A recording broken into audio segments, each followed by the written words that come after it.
Hello and welcome, and thank you for joining us for our latest webinar, Smart Secure Grids Need Smart Secured Time, the criticality of GPS, GNSS, jamming and spoofing attacks.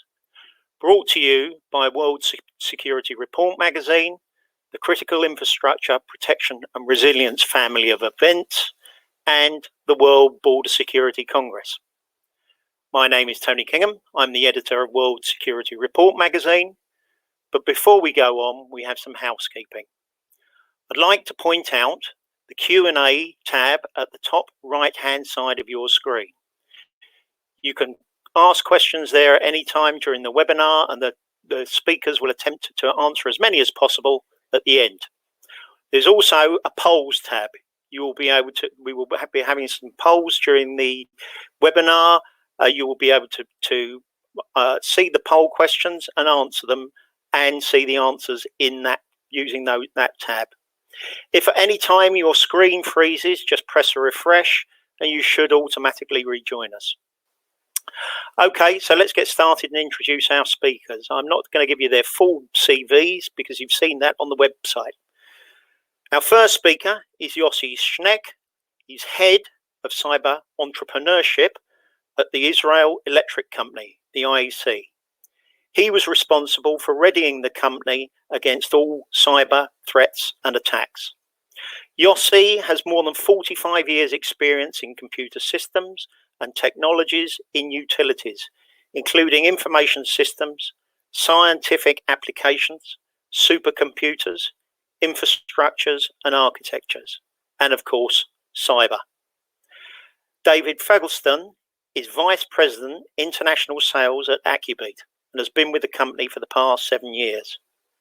Accubeat is the leading developer and manufacturer of accurate frequency and timing solutions.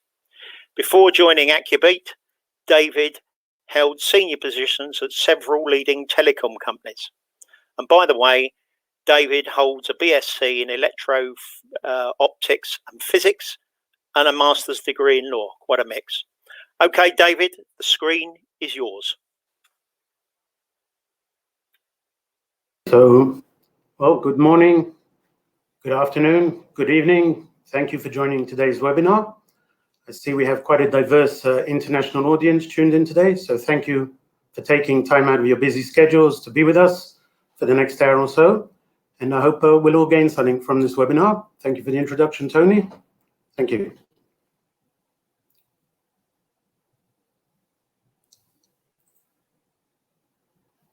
I think we'd like to start with our movie, introducing Accubeat.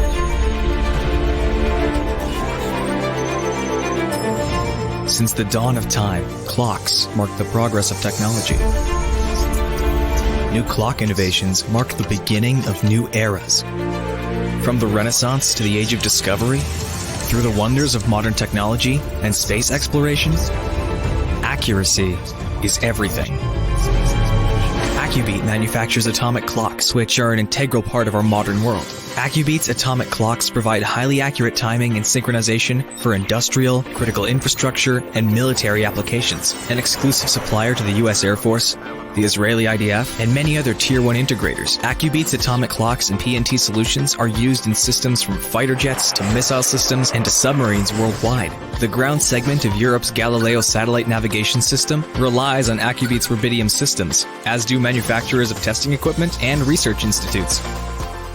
Critical infrastructures such as power companies, telecommunication networks, and financial institutes are all synchronized by Accubeat's atomic clocks.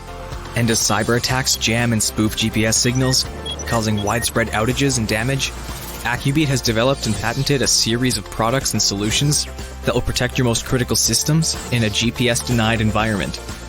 The European Space Agency selected Accubeat's ultra-stable oscillator to carry out scientific experiments in deep space as part of its JUICE mission to the planet Jupiter. Accubeat is trusted by strategic costumers worldwide. And although fast is fine, accuracy is everything.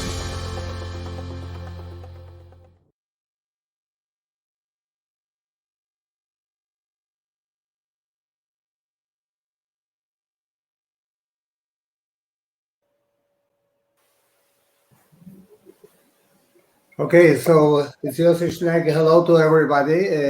First of all, I would like to thank World Security Report and the Border Security Report and AccuBit for inviting me, and few words about who we are.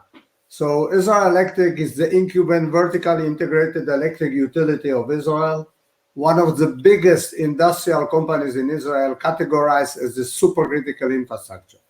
We are responsible for providing power and light to the entire state of Israel for almost 100 years, meaning about 25 years before the state of Israel was founded. We are one of the most attacked companies or organizations in the world, cyber attack. And as you know, we are an electrical island, so we don't have any additional electricity backup from our neighboring countries. We are regulated by INCD, Israel National Cyber Directorate, and by the Sectorial Cyber Authority of Ministry of National Infrastructure, Energy, Water and Resources. So this is the company, and just trying to move forward.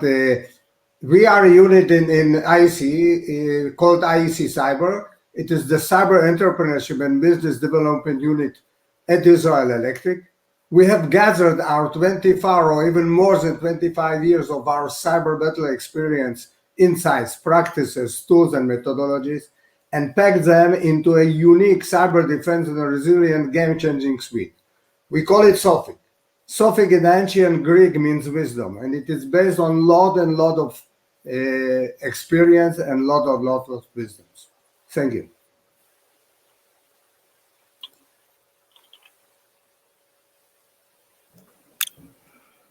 Okay, so before we get going, we thought we'd ask a poll question. The poll question you can see in front of you. You have the option to give in your answers, and then we'll analyze afterwards. So the question, as you can see, prior to this webinar, how familiar are you with the concepts of GPS or GNSS jamming and spoofing, and the sort of damage that can be caused by these actions to a critical infrastructure? Fairly simple question, 3 choices, just to give us an idea, so we can use that later as we proceed in this webinar. Okay, so David, while we wait for the results of the poll, perhaps you can start by providing us with a basic overview of GPS, GNSS, background and technology. Sure. Although looking at the list of people signed up, I'm pretty sure there are experts out there who are much more familiar with the technology than me, but to get everybody on the same page, and to make sure we're all talking about the same things, maybe we can review a few basic facts about GPS or GNSS. I guess we could call it GPS 101, or maybe the dummy's guide to GPS. If you could just put up the slides, please. Okay, so what have we got? Basically, a bit of history here. The GPS project itself was started by the US Department of Defense back in 1973. And the first prototype spacecraft were launched in 1978. By the year 1993, there was already a constellation of 24 satellites that were operational, and this was later increased to 31 satellites. Now, obviously, GPS was originally limited to use by the United States military, but civilian use was allowed from the 1980s, and that was following an executive order from President Ronald Reagan. During the 90s, GPS quality was actually degraded by the United States government in a program which was called selective availability, but that was discontinued on May the 1st, 2000 by a law that was signed by President Bill Clinton. So out of these 31 satellites, each of them is carrying an atomic clock, and each broadcasts its location, the time, and a signature pattern known as pseudo-random noise code, or called PRN. These codes, they identify a signal which basically says it originates from either satellite A or satellite B or whatever. And that's necessary because all the GPS satellites are broadcasting the civilian signals on the same frequency. Now, to get a good fix for us down here, a receiver has to receive signals from 4 or more satellites at a time. Could actually figure the coordination based on just 3, but the 4th is needed to synchronize it inexpensive drift-prone clock, which has the constellation's precise atomic clocks. Actually, the satellites broadcast two sets of PRN codes. There's one for the civilians and there's one for the US military. The civilian PRN codes are unencrypted and they're published in a public database. That's what we all use, or most of us use. The military codes are encrypted and require a receiver to have access to a secret key. But for the purposes of this webinar, we're going to focus on the civilian codes. Let's leave the military issues for a different time and a different place. And lastly, I think we can add, after the US got going, other countries jumped onto the bandwagon. So nowadays, we're familiar with GLONASS from Russia. We have Galileo from Europe. We have Beidou from China, IRNSS from India. But for the purposes of today's webinar, what we will basically, whenever we say GPS, we're referring to the generic term of GNSS or GPS, basically interchangeable for the purposes of this webinar, just to keep it simpler. So we now have this great, free-to-use, exceedingly reliable, very accurate system in orbit about 20,000 kilometers above us. And to be honest, I think it's pretty hard to imagine our daily lives without GPS at this time. But as we know, GPS is not just a navigational tool, which most of us use almost on a daily basis, but much of our critical infrastructure relies on GPS as well. So just to give a few examples, cell towers are using GPS to route our phone calls. ATMs and cash registers using it for transactions. Electrical grids using it to send power to our houses, and the stock exchanges using it to regulate trading. And of course, there are many more. And even though the US Department of Homeland Security has called GPS a single point of failure for critical infrastructure, we're still in a stage where, in a different report from the US Department of Homeland Security, they've clearly indicated that 16 out of the 19 critical infrastructures in the US and similarly around the world are using GPS for some sort of a timing usage. So there's a very big dependence on GPS, not just for our daily use, but for all our critical structures. And that's what we will be focusing as we move on during the webinar. But having done that general introduction, maybe it'd be a good, the results of the poll, I think would be a good time to show the results of that first poll and see what people wrote in their questions. Okay, you can see on the right-hand side here, folks, you can see the results. We've got, I am not familiar at all, 8%. I have some knowledge, 40, 75%, that's most people. And very familiar, 9 votes, that's 17%. Okay, so most of us are in the I have some knowledge area. Okay, David, back to you. Sure, thank you. I was actually going to ask Yossi. Yossi, thank you for joining us. And with all your experience in the Israel Electric Company and the many years, when did you first encounter use of GPS within the electric company? And perhaps you can elaborate for us on how and where it's used when it comes to the distribution of electricity. Okay, so actually we encountered GPS use many years ago. I think in the early usage of civil GPS, we encountered it was installed mainly in several points of our grid for purposes that are still the same until today, even though we will see that there is a huge difference between those days and now. So we are talking at least about 25 years, even more, even 30 years ago when we first installed GPS in our systems. Going to your second part of the question, let me start. I like to quote Arthur Cole. Arthur Cole is a freelance journalist today, specializing in the high-tech communication information field. And as he says, perhaps no network is as critical to the world economy as the power grid. Or if I say it in the other words, without electricity, after all, there is no data, no connectivity, no even Netflix, And if you say me, maybe not even cyber attacks with nowadays. So electricity and electric grid is super, super critical. And we will see how it connects to actually to the issue of GPS. So one of the problems, and David, you talk about it, is that it is still many of the utilities don't put focus on this issue. I think one of the reasons is very simple. We are using GPS and mainly for time stamping or for time synchronization. So no rockets and no self-driving cars and no satellites and no space and no super excitement, just time synchronization, time stamping.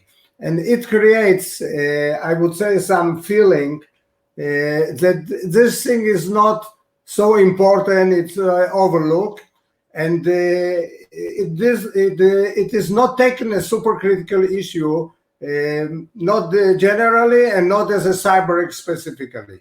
And this is one of the problems, and I hope I will have the opportunity to explain that this is not the situation mainly in our side. So why it is important? The time stamping is actually involved in three very, very important activities. First thing is monitoring. As you really know, as in many other systems, but the electrical system at all, we are talking about, I would say, the ultimate just-in-time supply system. What is produced is what is actually the demand and the generation has to be the same. We are actually providing something that is super crucial, but is very hard, at least until to now, to store. So it's a real-time production and generation and supply. So you have to be able to monitor everything in your system, in your grid, in your generation system, and everything. And all those monitoring must be aligned on the same time.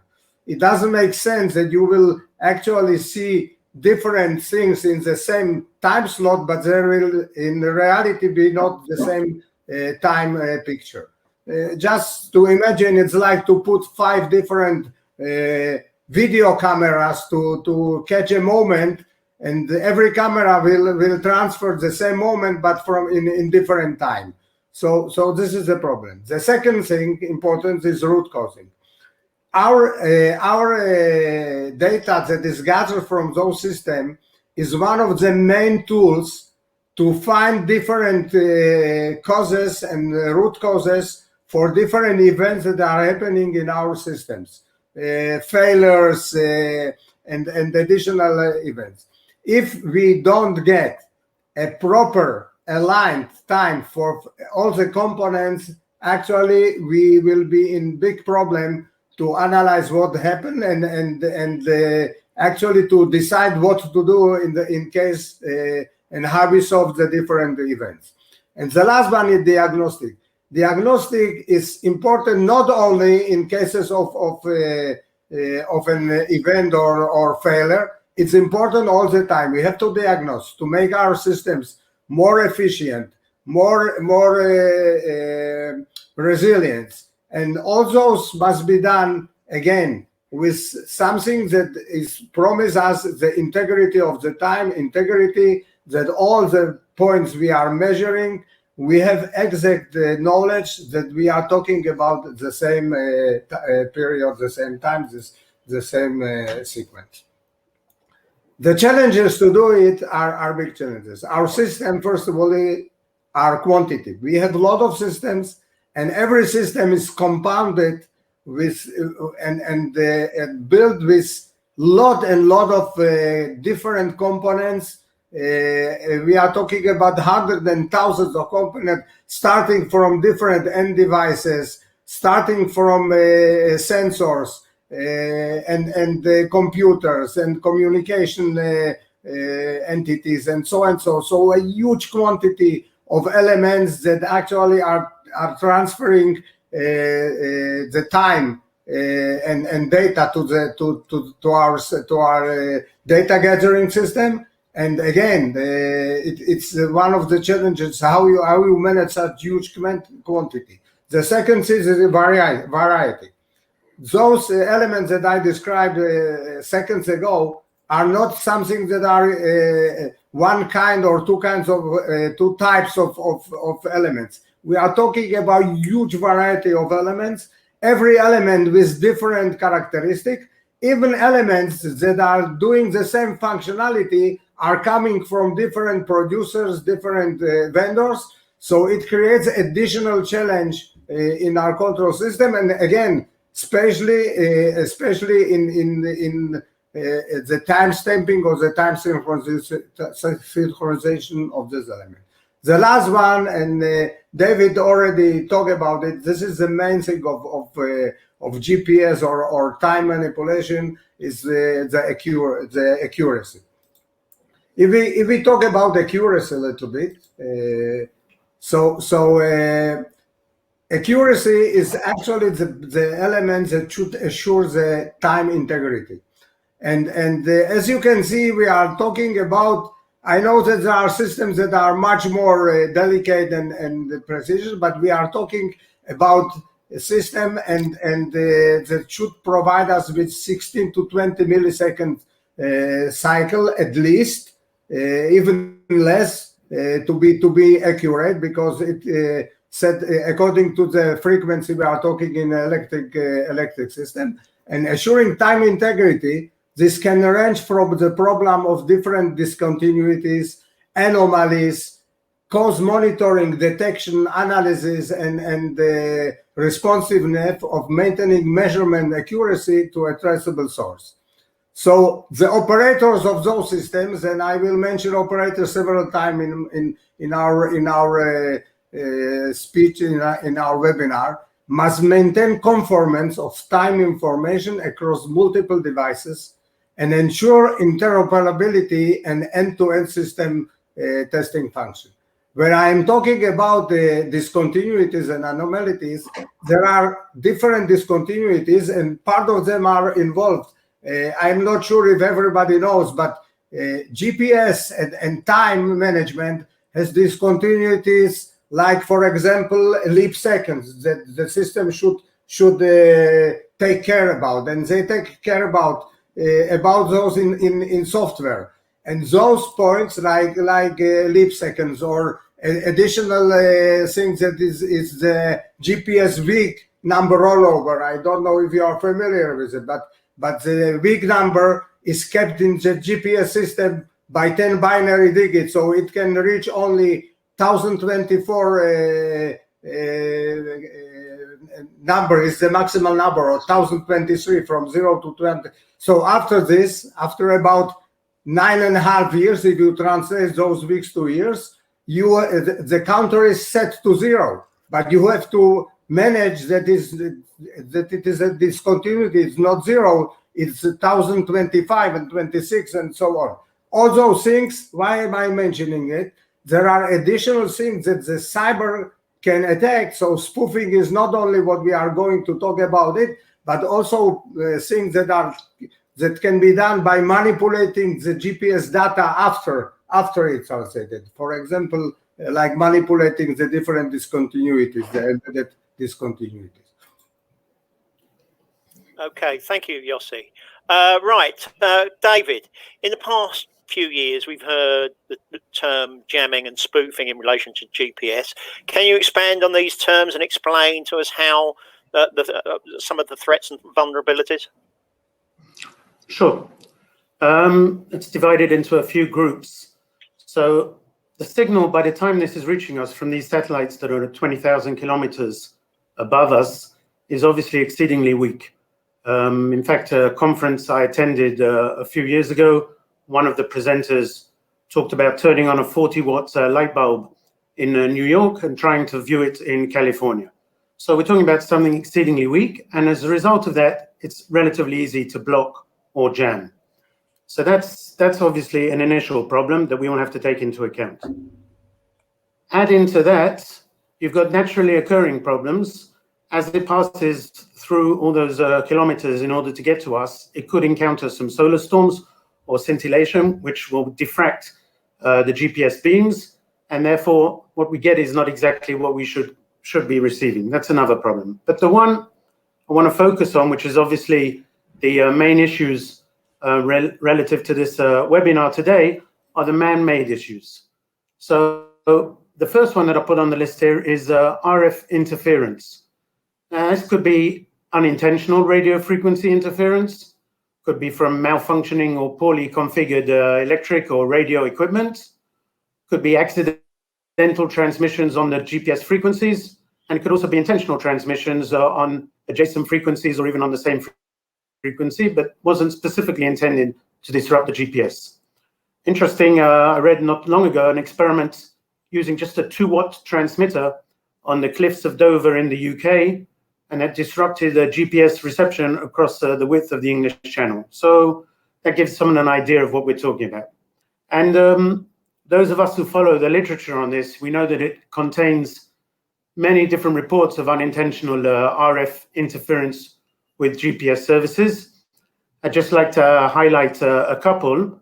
There were wide area GPS disruptions. The US Navy actually caused them when they accidentally disrupted services in San Diego. I think it was in the year 2007, and again in Norfolk in 2013. And something I read just over about a year ago in France, a manufacturer of high-precision GNSS equipment was complaining of regular disruptions to GPS and Galileo signals at their factory. After investigating, this was eventually tracked down to a defective broadband router, or router, depending where you're coming from, installed in a nearby apartment from an elderly lady, and that was causing interference that was exceedingly close to the GPS L1 and Galileo E1 signals. So those are examples. And then, of course, we move on to jamming or denial of service, which is obviously complete disruption of the GPS signal by another radio frequency source. And almost in all cases, this is the result of an intentional act that comes from what is so-called privacy-seeking citizens, and they're using widely available GPS jammers. I think you're all familiar with these. It's very easy these days to get hold of one. There are many, many dozens of websites that will sell you one. Prices are fairly cheap. As you can see, they're often marketed as a personal privacy device. They're typically low power, they're portable, and they will disrupt the GPS service within a radii, depending on the sort of jammer you've bought. Could be anywhere from a few feet to maybe a quarter of a mile or so. Now, in most places, these jammers are actually considered illegal to use, but even stranger, mainly in the States, they're actually legal to own. So you've got a bit of a paradox there. They're illegal to use, but legal to own. Go figure it out. Surveys that I've seen have shown that these devices, they're in regular use by thousands of Americans. In some areas, 25% to 30% of commercial trucks are using such devices, and thousands of signals are detected per month in metropolitan areas. And of course, lots of reports have been reported about their use by individuals seeking to avoid surveillance or tracking. There's some very famous ones, probably the most famous being disruptions around New York International Airport, both in 2012 and in other instances by drivers who were driving past with GPS jammers, or a contractor who had a GPS jammer on site when he was working there. These are many, many recorded incidents. You don't need any special knowledge, obviously, to use these devices. And as we've mentioned already, they can cause quite a lot of problems to any other system in the area that's relying on GPS. And anybody who follows these forums will see that cases are reported all the time. So it's very easy to do, fairly cheap, and many, many people have got hold of them. Spoofing is beyond jamming. And basically, when we talk about spoofing, which is not a new term, there was already spoofing of radar in the Second World War.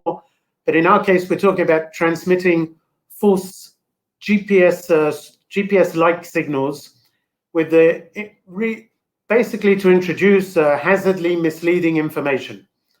That's the purpose of it. So jamming or denial of service obviously can have serious impacts, depends on the number and type of affected uses, but degradation of service that we're talking about here, this can be more assiduous or deceptive. This is pretty bad news. So in some cases, user equipment, it may continue to function, but it will have a lot less precision. Or in even other cases, maybe it's appearing to function normally, but instead it's actually providing hazardly misleading information. I think it's clear that the great majority of GPS receivers today that are in use today are susceptible to spoofing. Obviously, the process is a little bit more complex than jamming, but there are still many instances and papers that have been written, and we follow cases all the time. So just listed 3 over here. There was people who do a lot of work in this are professors from the University of Texas from the Radio Navigation Lab, and they have shown how easy it is to spoof a GPS-guided drone. Obviously, the implications of that are quite serious. Another famous case that has been well documented, and many papers have been written about it, and videos are available to see, is how the same team took over an $80 million yacht, the White Rose, and basically steered it off course without the captain being aware of what was happening by spoofing the GPS receivers on board. And not too long ago, in 2017, there was another famous case that took place in the Black Sea, where about 20 ships who were in sea, obviously, they were ships, suddenly found their positions, according to their navigation devices, had been spoofed, and they were actually now in mainland Russia. That's a very interesting case, and I found a small clip on the internet, which I think we can show to everybody just to get to see that, because it's quite an interesting case. June 22nd, 2017, a merchant vessel sailing in Russian waters in the Black Sea disappeared from screens. The ship hadn't actually gone anywhere, but its GPS signal was now showing that it was about 25 miles away. It now appeared to be in mainland Russia, at an airport. And it wasn't just one ship. All the ships in the vicinity were facing exactly the same problem. So basically we were all stuck in the same position, like 20 ships in the same position pretty much. The case is one of the first well-documented examples of what experts are calling GPS spoofing, something that could be used as a cyber weapon. Thank you for that, David. I'm sure that probably isn't the only example. It's just the one we know about. Okay, Yossi. 1 second. Just like to add on to that. You don't actually. Sorry to interrupt there. You don't actually have to be a superpower such as Russia or a professor to build and operate one of these spoofers. In 2015, going back a few years, at the DEF CON Hackers Convention in Las Vegas, there was actually a company that was offering a do-it-yourself, build-yourself spoofer kit with the complete instructions and all the parts, and that was all available for $300 to buy in the spot. So just like jammers have become available to everybody, spoofers are out there as well, and it's not such a big deal to get hold of one either. Yeah, I watched. There's a video available on YouTube of a couple of guys putting ships in the Rotterdam harbour in the middle of Rotterdam, which was quite disturbing. Right, okay, Yossi, can you elaborate on the possibility of critical infrastructure such as the electric company being jammed or spoofed, and what would be the consequences of that type of attack? Okay, so I try to do it. I would like, there is a very nice definition that I like about jamming and spoofing. Jamming causes the receiver to die, and spoofing causes the receiver to lie. And those are actually a summary what David just explained to us. So let's see, touching your question, Tony. So if we are looking about I would say 3 different layers or 3 different periods or three different angles of influence of spoofing and jamming and additional disorders in type disorders. I divide them into three different periods. The one is real near real time. It means that actually it has influence on real or near real time functionalities of our systems, generation, networks, grid in different levels of the grid, high level, medium level grid, and even supply grid. And those have real or near real time operational influence. The second one, as we already talked about, is the root causing. So it's additional layer to understand the events that happen and how to mitigate it and how to prevent reoccurrence of the same event. And the third one, it's for the long term, but it can be very, very influences, because the data that we are gathering from our system over the period or over the time is one of the main basics to our long and medium term planning of our systems.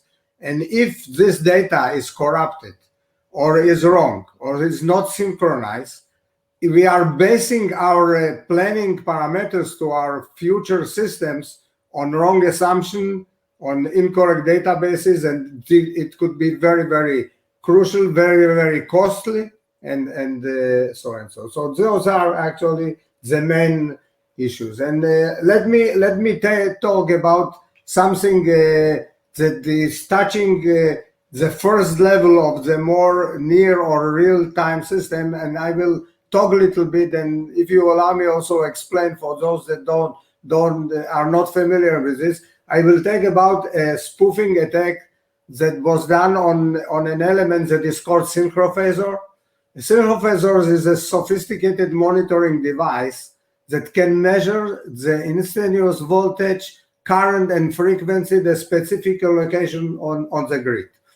Okay, so it provides a real-time measurement of electrical quantities from across the power. How it is done? We actually distribute many of those elements, those synchrophasor, on different points in our grids, and this gives the operators of the systems a near real-time picture of what is happening on the system in almost real time or near real time, and allows them to make the proper decision to prevent power outages, to actually make much faster return in case of power outages, and to prevent maybe even ongoing events that are expected to happen and not monitored as so. This synchrophasor is very, very important. Just a fast look on the schema, as you can see, the blue boxes in the middle, the phasor management units, the PMUs, those are actually the units that are providing the measurement from the power system that is on the left side of the schema. The phasor measurement units, the PMUs, are sending over a communication network. It can be wide area network or LAN in other cases, to elements that is called phasor data concentrator. So it's kind of concentrator that actually concentrates the data from all the PDC, all the synchrophasors, and then there is a parser that translates the raw data that is coming from the synchrophasor to the control units. And the control units, according to what they get, are sending the commands to the different elements of the power system. For example, trip command or control command, open disconnect or close disconnector, and so and so. So this is the schema. And one additional thing that I would like to little bit touch is actually the, sorry, I jumped too much, is actually how it's working. I'm not going to enter the full understanding of synchrophasor, but in physics, a phasor is a complex number representing the sinusoidal function that is amplitude, angular frequency, and initial phase, and there are time variant. Time variant means that those elements have something to do with time, but they are not directly connected to time. They are not directly connected, but the time is in the background very important for it.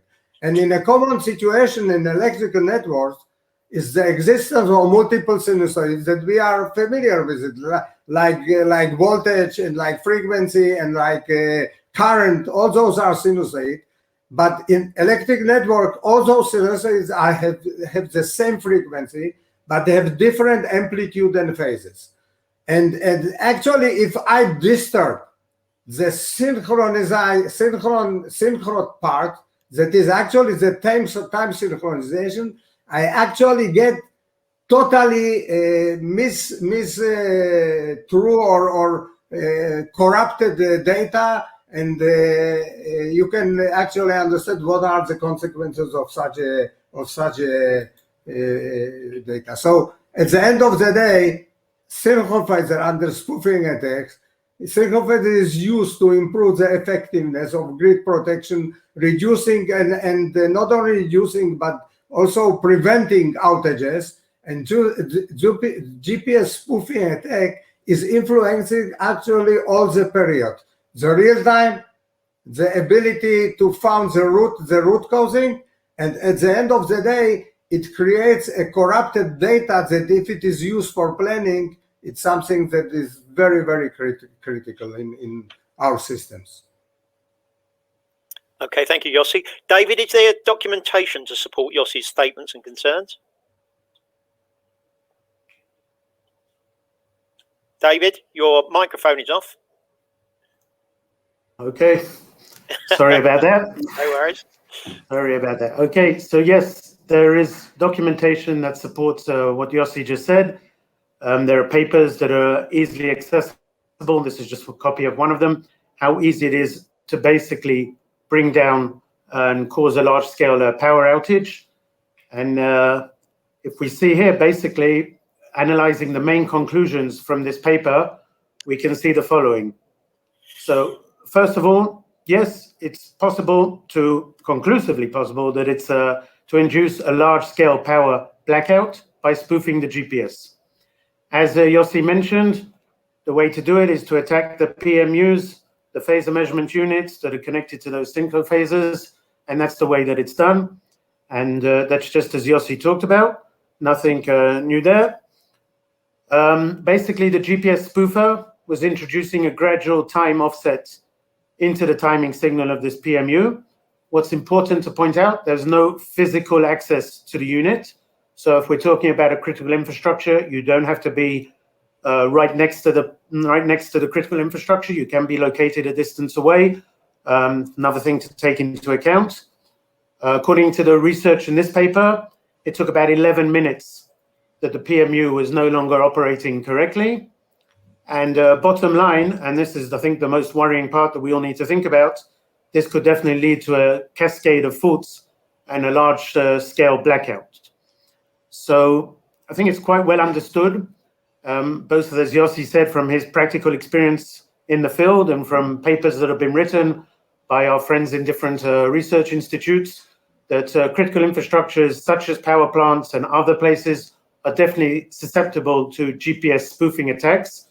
And there's no doubt that that could cause serious havoc on the economy. So much so that in February last year, President Donald Trump signed an executive order that took this into account.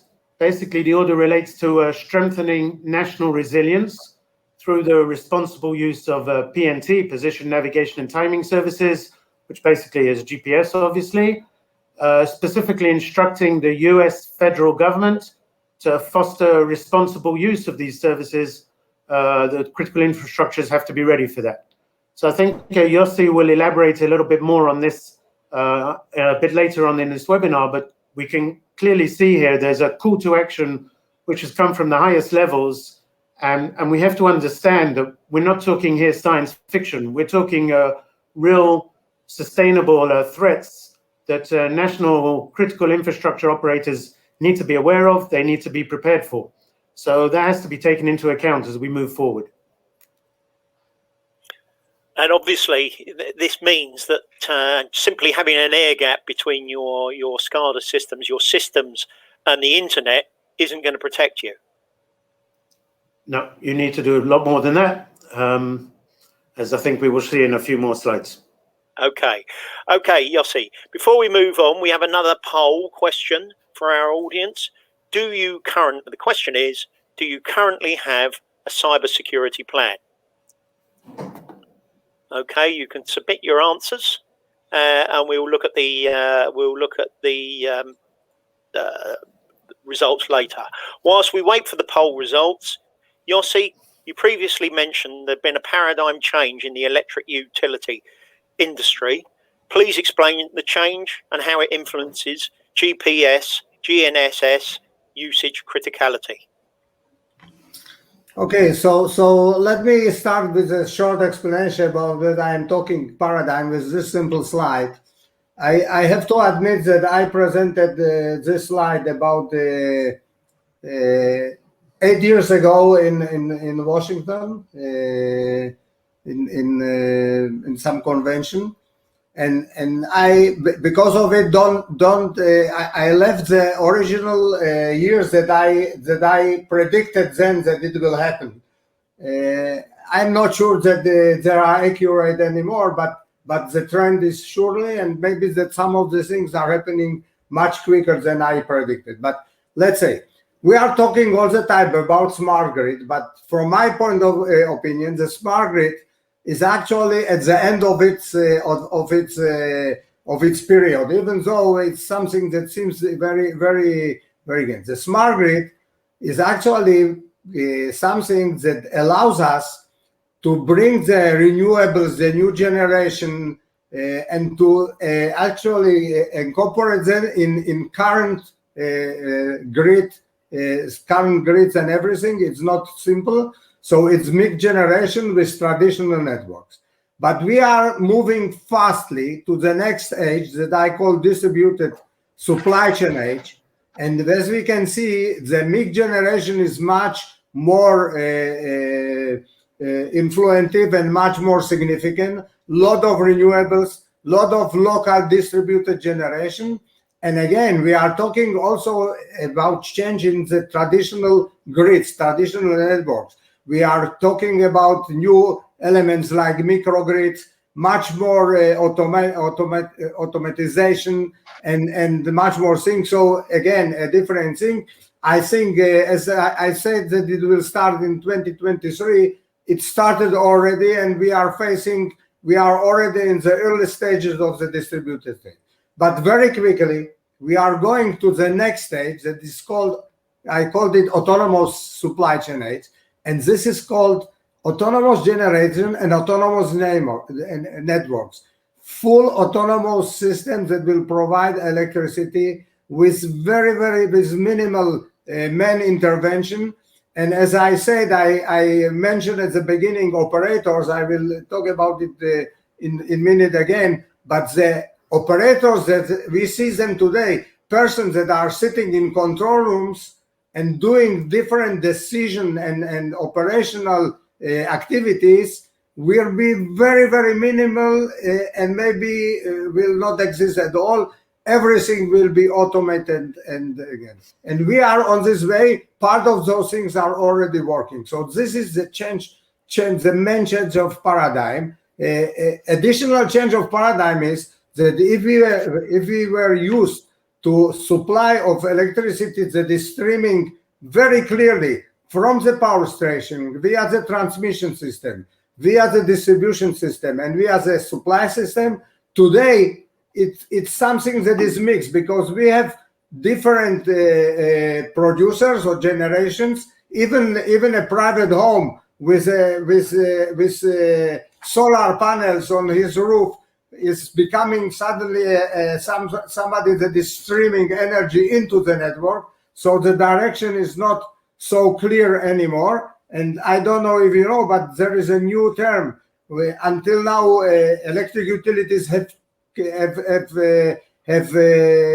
customers, and today those customers are also producers, so not only consumers, and this new entity is called prosumers. We have today prosumers, somebody that is producer and consumers in the same time. So this is about the paradigm and how it is connected to our paradigm shift. So the first thing, I'm talking about the quantity. The quantity created additional challenge. The quantity actually increases constantly and in very high rate the cyber attack surface. So because we are actually based on more and more automized and controlled and smart systems, the attack surface, the attack abilities of those systems, including the time criticality, increasing all the time, is growing and growing and growing. Autonomism is actually talking about the full automatization and autonomous networks and autonomous supply. As I said before, all those things that today is done by human operator, it will be done automatically by those systems. So if we will not embed our system with a protection that will protect the time integrity, it will be disastrous for energy supply. And David mentioned before what we call a black swan or black night of electricity can become a reality. And the third thing are the 3-period change. If in our today's system and the previous one, the main period of importance of the time synchronization was the period of planning and of the root analysis. In the modern electricity systems today and the future one, actually the most critical period will become the real-time period, the real-time action, because then any interference in the time synchronization will cause immediate failure in our systems. So David mentioned it, and I'm talking about the awareness. I'm sorry to say, even though, and David already mentioned it, in February 12, 2020, the Executive Order 1395 of strengthening the national resilience through responsible use of PNT, positioning, navigation, and timing system was issued. NIST, the National standard of United States, is applying a cybersecurity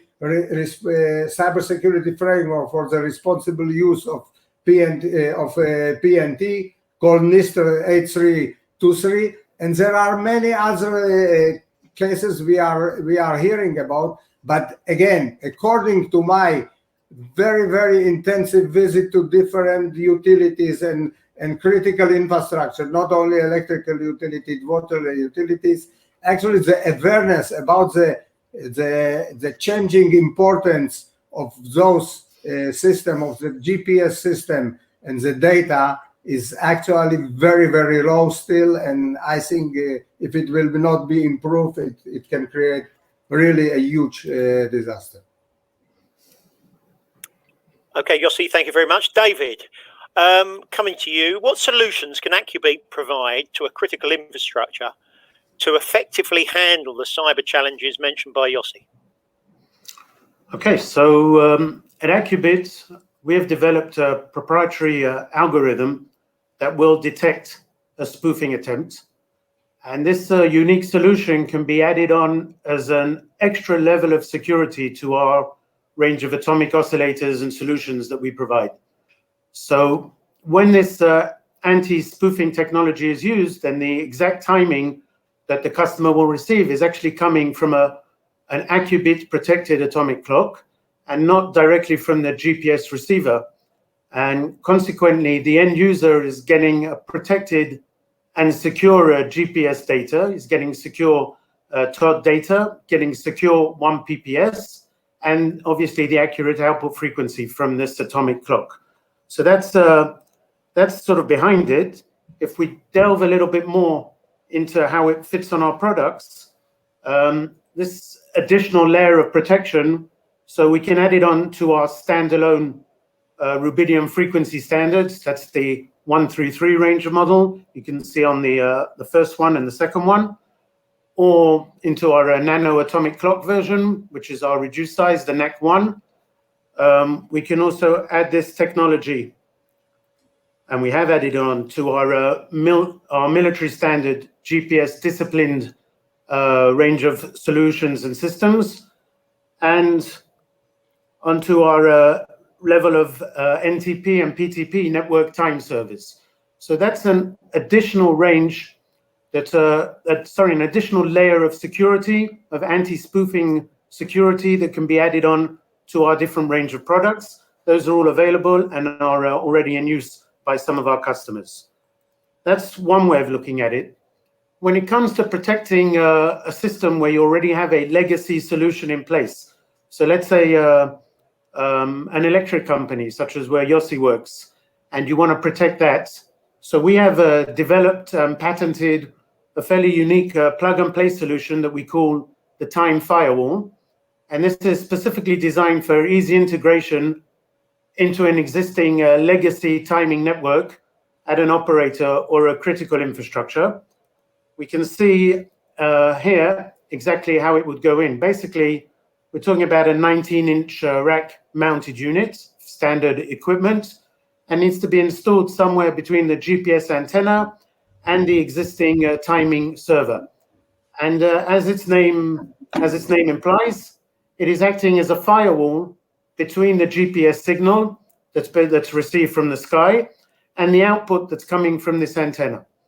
And using the proprietary technology that we discussed earlier, and with an internal rubidium atomic clock, then basically the Time Firewall is constantly monitoring and analyzing the GPS signal received and providing the protected timing to the network.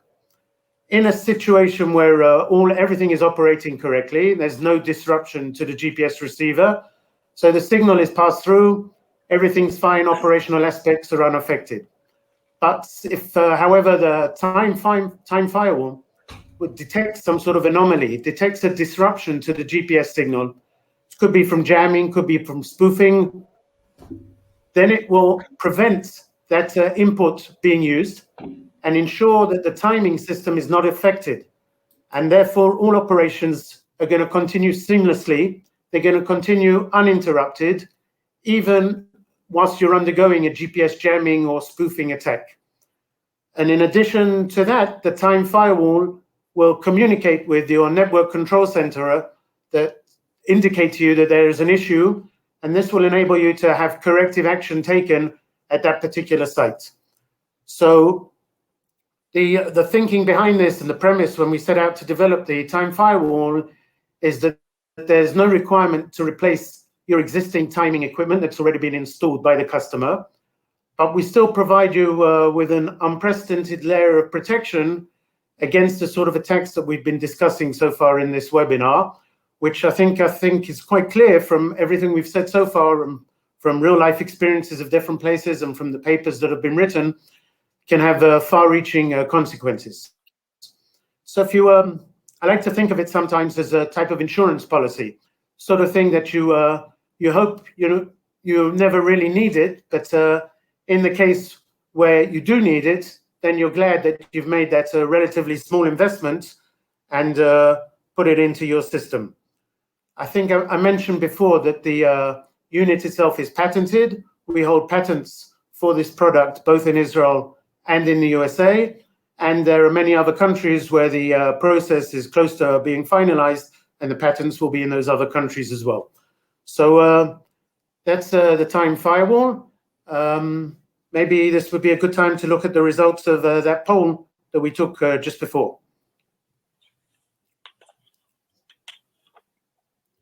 Okay, well, I think we're looking at the poll a little bit later, David. In the meantime, Yossi, I understand that AccuBeat has already installed some of these solutions at the IEC.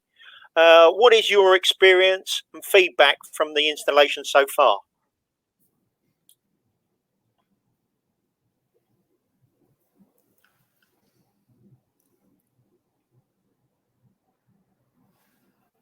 I see that Yossi's camera is blacked out. Not quite sure why. Yossi, can you hear me? Okay, right. He seems to have gone for the time being. Okay, a hitch there, but maybe. Okay, let's have a look at the results of those polls if we can. Right. The last poll, Neil, colleague, could you put up the results of the poll? Okay, right. The question was, do you currently have a cybersecurity plan? Does it include PNT protection? Answer 1, no security plan, no PNT protection. That was 38%. B, no cybersecurity plan, but we address resilient PNT, 5%. We have a security plan, no PNT protection, 41%. And D, we have a cybersecurity plan and a PNT protection, 16%. So the majority of people are in that we have a cybersecurity plan but no PNT protection, and we have no cybersecurity plan and no PNT protection. So a significant number of people have issues to address. Okay. Do we have Yossi back? Yossi, are you back? I hope you hear me now. I do hear you. I got a message that I was disconnected by the host, so I don't know what happened actually. Well, but it wasn't me. I'm sorry. but I am back, so I will complete the question. Do you want to? Okay. The question was: I understand that AccuBeat have already installed some of these solutions at the IEC. What is the experience and feedback so far from these installations? So as I tried to say before, yes, we have installed the equipment of AccuBeat. I would say that we have installed equipment from several years ago, or just before, even before the new patented time firewall was created. We are very satisfied, and actually it already solved us several problems during those years, including some tries of attack on our systems. So we are very satisfied. Okay, fantastic. Thank you. As you pointed out, utilities and critical infrastructures are facing a huge variety of cyber threats. Where would you position on the risk scale the GPS, GNSS cyber risk? So I do it quickly because of the shortage of the time. But if I am looking, we are looking actually on 4 different vectors. The first one is very interesting, and actually our first interaction with AccuBeat many years ago was because of our suspicion, I would say aware that the GPS can be used as a gateway to penetrate our communication network of the organization. Okay, and we made some experiments. We even succeeded one, and because of it, we have decided to work with AccuBeat and to develop something that is based on atomic clock, and only periodically it connects back to the GPS that is exposed publicly. So this is one vector. The second vector we already talked about is jamming, totally stopping your ability to get proper timestamps, and it causes a loss of critical information many times. But it is the simple case. The tougher case is spoofing. That actually it's very, very let's say dangerous to get some not reliable information into your critical data. And the last one, even if everything is working good, we are also witnessing attacks that are trying to interfere between the signals that are sent from the GPS and from translated to data, and to manipulate the data that is coming from this data. So it's additional vector of attack, cyber attacks that we are facing. I have to say that pitifully, this problem all over the world suffers from the same problem as many other issues, and I point 4 of them. And our SOFIG suite that I presented shortly at the beginning is actually dealing mainly with those problems. First of all, one thing that we have seen as a common problem, that many of the organizations don't actually know exactly what is their cyber status, and more specifically where they are using, even mapping of where they are using the GPSs is not clear in many of the organizations. The second thing is that data streams. Usually GPS and its output to our system is not counted in our data stream sources, in most of the data stream. And as you understand, most of the, not all, but most of the cyber attacks are based on data streams, on data passes. Third thing, validation. In the critical infrastructure system, there is almost no validation or any changes that you are doing. So, for example, if you change something or your installed patch or something like this, no validation is done. Not like in the IT system that there is much more culture of testing and validation. In those systems, everything is done almost immediately on the production system. The same is when people are installing different GPS things. And the last thing, a clear picture. Most of the companies don't have a clear real-time picture what is really happening. And again, this picture is based on a lot of sources, but one of the critical sources is again the time integration, because otherwise the picture is not clear to anybody. So if to go to shortly back to your question, if I count what is the risk counting of the GPS and GNSS systems to our industry, from 1 to 10 is 8, so it's very high. And I must to say, according to what I explained about the paradigm change, it's going and growing and be in the same level like many others that are 10 from 10. Thank you, Yossi. Right, okay, David, finally, what are your insights about the risk level of GPS, GNSS systems as related to critical infrastructure?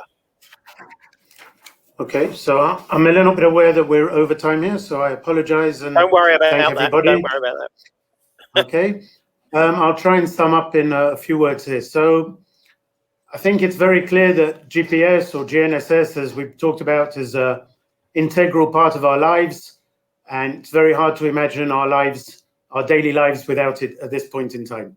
So I think that's an axiom that we have to take into account.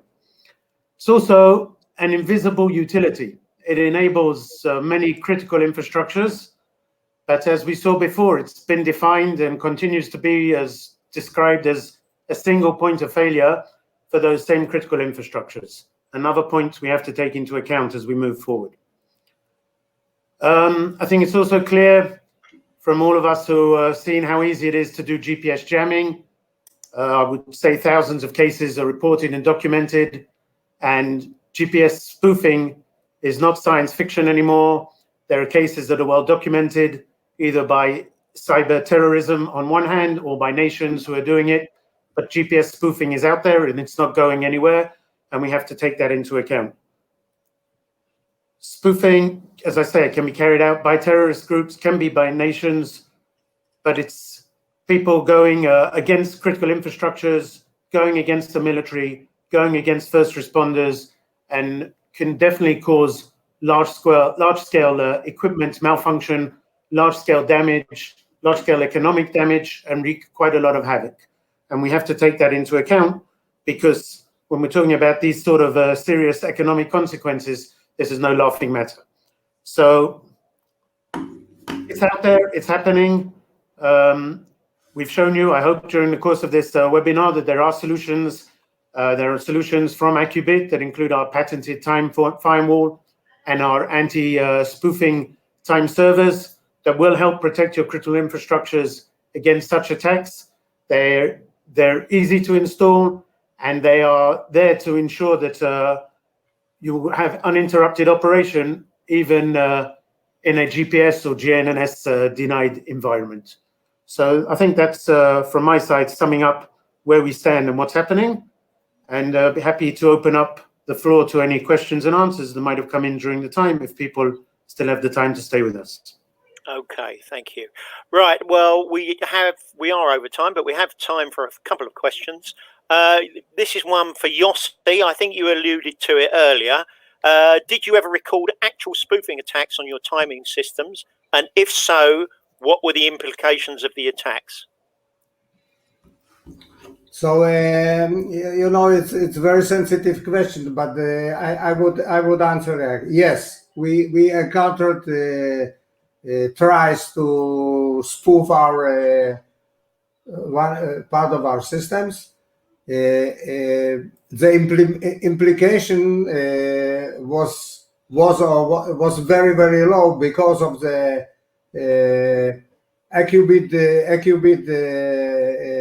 equipment installed and additional steps that we have taken. But I have to say that if they would succeed, it could cause a very serious problem in ability to actually prevent some significant disturbance in the network.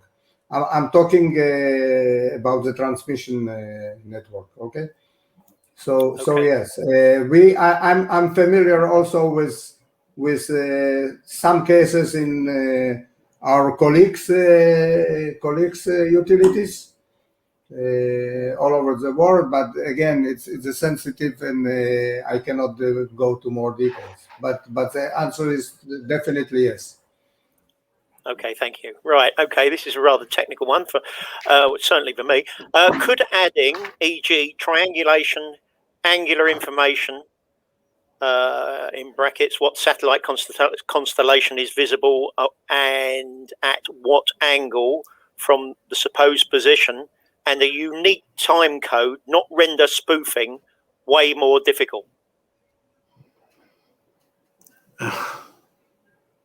Yossi, do you want to look into that, or should we take that offline? Maybe I think you are the more specialist in this, even though. Look, from my knowledge, generally yes. We are talking about different steps that we are taking. I would say near the customer side, near the user side. You are proposing here, according Mr. Bover, what you are asking. You are proposing steps that should be taken maybe in layers that is more closer to the satellite world. So to get your triangular or angular information and additional thing. I think it's a good idea. Still, according to my knowledge, and again, I am not a specialist in it. Maybe David is more.